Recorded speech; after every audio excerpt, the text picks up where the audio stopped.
Hi எல்லோரும் எப்படி இருக்கீங்க? நல்லா இருக்கீங்களாங்க? வாங்க சூப்பர் எம்மியான வெஜிடபிள் கடாய் மசாலா எப்படி செய்யலாம்னு பார்க்கலாம். நம்மளுடைய சேனலில் ஏற்கனவே நம்ம பன்னீர் கடாய் மசாலா சேர்த்துருக்கோம். அந்த ரெசிப்பியை போய் பாருங்கள், ரொம்ப ரொம்ப நல்லாயிருக்கும். அதே மாதிரி இப்போ இந்த வெஜிடபிள் கடாய் மசாலாவும் சூப்பர் எம்மியாக இருக்கும். வாங்க அதுக்கு என்னென்ன பொருட்கள்லாம் நம்ம சேர்த்துருக்கோன்னு பார்க்கலாம். Cauliflower, carrot, beans, butter beans நான் சேர்த்துருக்கேங்க. பட்டாணி வந்து இப்போ குளிர் சீசன்னா ஆனாலும் பட்டாணி வந்து கிடைக்கவே இல்லை, என்னன்னே தெரில.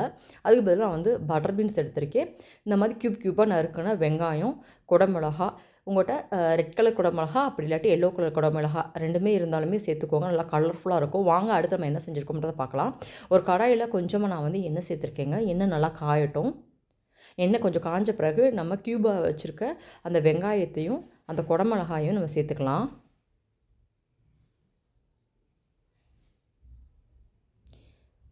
சேர்த்துட்டு இதை நல்லா வதக்கி கொடுத்துக்கலாம்.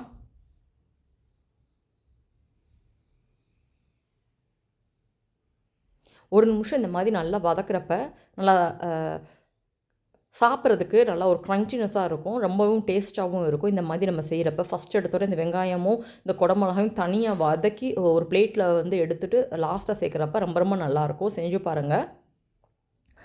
இப்போ பாருங்கள், நம்மளுக்கு ஓரளவுக்கு நல்லாவே இது வந்து வதங்கிருச்சு. நல்லா கைவிடாமல் நல்லா இந்த மாதிரி வதக்கி கொடுத்துக்கோங்க எண்ணெயிலேயே.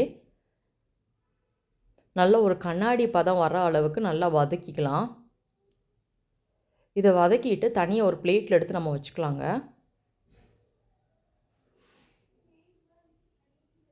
பாருங்கள், நம்மளுக்கு வதங்கிருச்சு. நான் வேறு ஒரு பிளேட்டில் நான் தனியாக எடுத்து வச்சுக்கிறேன். இப்போ இதே எண்ணெயில் நம்ம அடுத்து என்ன பண்ணணுன்றதை பார்க்கலாம். இப்போ பாருங்கள், நம்மளுக்கு இதை தனியாக எடுத்தாச்சு. அந்த எண்ணெயிலேயே அதே எண்ணெயிலே நம்ம வந்து அடுத்தடுத்த பொருட்கள் நம்ம வந்து சேர்த்துக்கலாம்.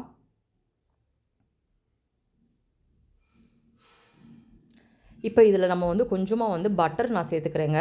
உங்களுக்கு பட்டர் பிரியம் இல்லாட்டி நீங்கள் எண்ணெயிலே கூட நீங்கள் செஞ்சுக்கலாங்க.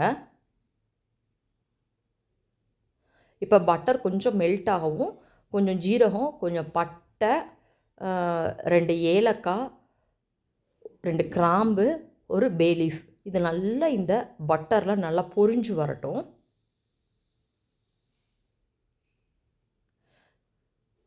இது நல்லா பொரியிற சமயத்தில் ஒரு பெரிய வெங்காயமாக நான் நறுக்கி எடுத்திருக்கேங்க. இப்போ அந்த பொரிஞ்சு வந்த பிறகு இந்த வெங்காயத்தை இந்த பட்டரோடு சேர்த்துக்கலாங்க. பாருங்கள், நம்ம வந்து வெங்காயத்தை சேர்த்தாச்சு. சேர்த்துட்டு இது வந்து நல்லா நம்ம வந்து வதக்கி கொடுத்துக்கலாங்க.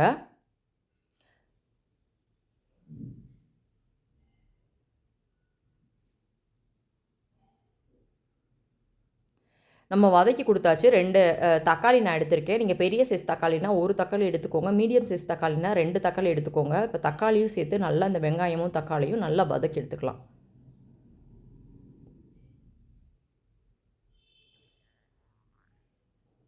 இஞ்சி பூண்டு விழுது நல்லா தட்டி நீங்கள் எடுத்துக்கோங்க. அப்படி இல்லாட்டி மிக்சியில் போட்டு நல்லா ஒரு சுற்றி எடுத்துகிட்டு வந்துடுங்க. இப்போ பாருங்கள், வெங்காயமும் தக்காளியும் நல்லா வதங்கிருச்சு. நான் தட்டி வச்ச இஞ்சியும் பூண்டும் நான் இதில் சேர்த்துக்கிறேங்க. சேர்த்துட்டு இந்த வெங்காயம், தக்காளி, இஞ்சி பூண்டு எல்லாமே நல்லா ஒன்று சேர நல்லா கிளறிக்கலாம். தக்காளியை சேர்த்த பிறகு இஞ்சி பூண்டு சேர்க்குறப்ப நல்லா சட்டுன்னு நல்லா வதங்கிரும். இப்போ ஓரளவுக்கு நம்மளுக்கு வந்து நல்லா வெங்காயம், தக்காளி எல்லாமே நல்லா வதங்கிருச்சுங்க. அந்த ராஸ்மலும் நம்மளுக்கு வந்து போயிடுச்சு. நம்ம அடுத்தடுத்து என்ன பொருட்கள் சேர்த்துருக்கோம்ன்றதை பார்க்கலாம். நான் வந்து இன்றைக்கி வந்து குழம்பு மிளகாய் தூள் சேர்த்துருக்கேங்க. ஒரு 1 ஸ்பூன் அளவுக்கு நான் சேர்த்துருக்கேன். இதுக்கு பதிலாக நீங்கள் வந்து தனி மிளகாய் தூள் கூட சேர்த்துக்கலாம், அதுவுமே நல்லா தான் இருக்கும்.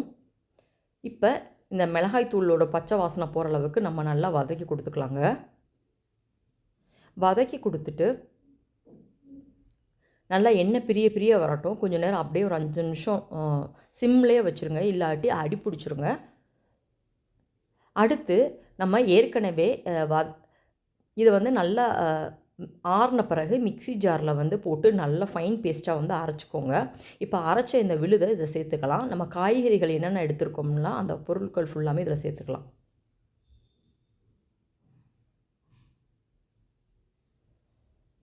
இப்போ எடுத்து வச்சுருந்த எல்லா வெஜிடபிள்ஸுமே நம்ம இதில் சேர்த்துட்டு நல்லா ஒரு 80% அளவுக்கு நல்லா குக்காகி வரட்டும். நல்லா மூடி போட்டு எல்லாத்தையுமே நல்லா கிளறிட்டு உப்பு போட்டு சேர்த்துக்கலாம். பாருங்களேன், பார்க்குறதுக்கே எவ்வளோ ஒரு க்ரீமியாக இருக்குதுல்ல. நம்ம முந்திரி பருப்புலாம் நான் இதில் சேர்க்கவே இல்லைங்க. ஆனாலுமே அதோட டெக்ஸ்சர் பாருங்கள், சூப்பர் எம்மியாக இருக்குதுல்ல. இப்போ எல்லாத்தையுமே ஒன்று சேர கிளறி கொடுத்துட்டேங்க. கிளறி கொடுத்துட்டு தேவையான அளவு உப்பு சேர்த்துட்டு நம்ம மூடி போட்டு மூடி வைக்கலாங்க.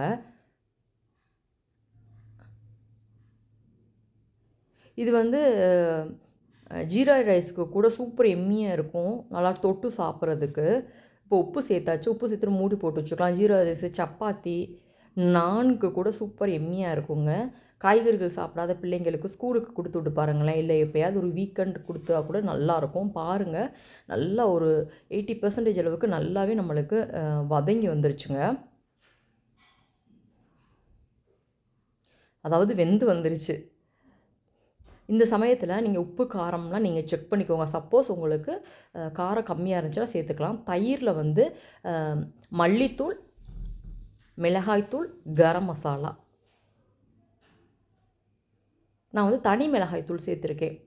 1 ஸ்பூன் அளவுக்கு மல்லித்தூள், 1/2 ஸ்பூன் தனி மிளகாய்த்தூள், 1/4 ஸ்பூன் வந்து கரம் மசாலா, கொஞ்சம் மஞ்சள் தூள் எல்லாமே சேர்த்து நல்லா தயிரில் நல்லா கலந்து விட்டுருக்கேன்.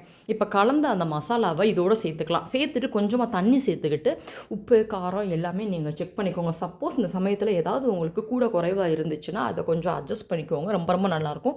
ஒரு மூடி போட்டு மூடி வச்சு ஒரு 10லேருந்து 15 நிமிஷம் வரைக்கும் நல்லா கொதிக்கட்டும். இது வந்து நான் இன்றைக்கி டிஃபன் பாக்ஸுக்காக ரெடி பண்ணிகிட்ருக்கேன். இப்போ நல்லா எனக்கு வெந்து வந்துருச்சு. இப்போ இந்த சமயத்தில் நம்ம முதவே வதக்கி வச்சுருந்தேன் அந்த வெங்காயமும் அந்த குடமிளகாயும் சேர்த்துக்கிறேன்.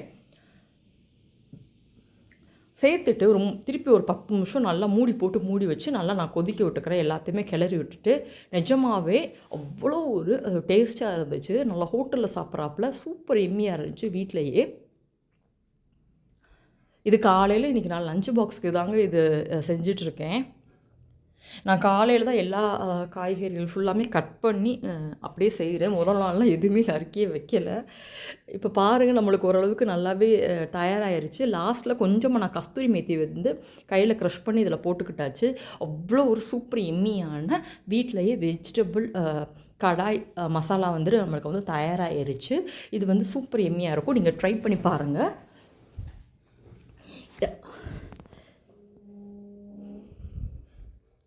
இது வந்து ரொம்ப தண்ணியாகவும் இருக்கக்கூடாது, ரொம்ப கெட்டியாகவும் இருக்கக்கூடாதுங்க. ஓரளவுக்கு மீடியமாக இருந்தால் போதும்.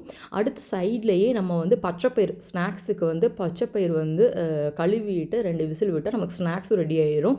பக்கத்துலேயே அடுத்து சப்பாத்தியுமே நம்மளுக்கு ரெடி ஆகிட்டுருக்குதுங்க. இதுக்கு வந்து நல்லா சப்பாத்தி தாங்க இன்றைக்கி நான் வந்து அந்த கடாய் வெஜிடபிள் கடாய்க்கு வந்து நான் சப்பாத்தி தாங்க ரெடி பண்ணியிருக்கேன். அதனால் இந்த சப்பாத்தியுமே 2 தேய்ச்சிட்டா நம்மளுக்கு வந்து காலையில் லஞ்ச் பாக்ஸ் ரெசிபி வந்து தயாராகிருச்சுங்க. இது ஒரு ஐடியா தாங்க. நீங்கள் இதே மாதிரி பிள்ளைங்களுக்கு நல்லா செஞ்சு கொடுங்க. சூப்பர் எம்மியாக அவங்க வந்து சாப்பிடுவாங்க. இந்த வீடியோ உங்களுக்கு பிடிச்சிருந்தா லைக் பண்ணுங்கள், ஷேர் பண்ணுங்கள். நம்ம சேனலை ஃபஸ்ட் டைம் பார்க்குறீங்கன்னா சப்ஸ்கிரைப் பண்ண மறக்காதீங்க. உங்களை மற்றொரு வீடியோவில் சந்திக்கிறேன். அது வரைக்கும் நன்றி, வணக்கம்.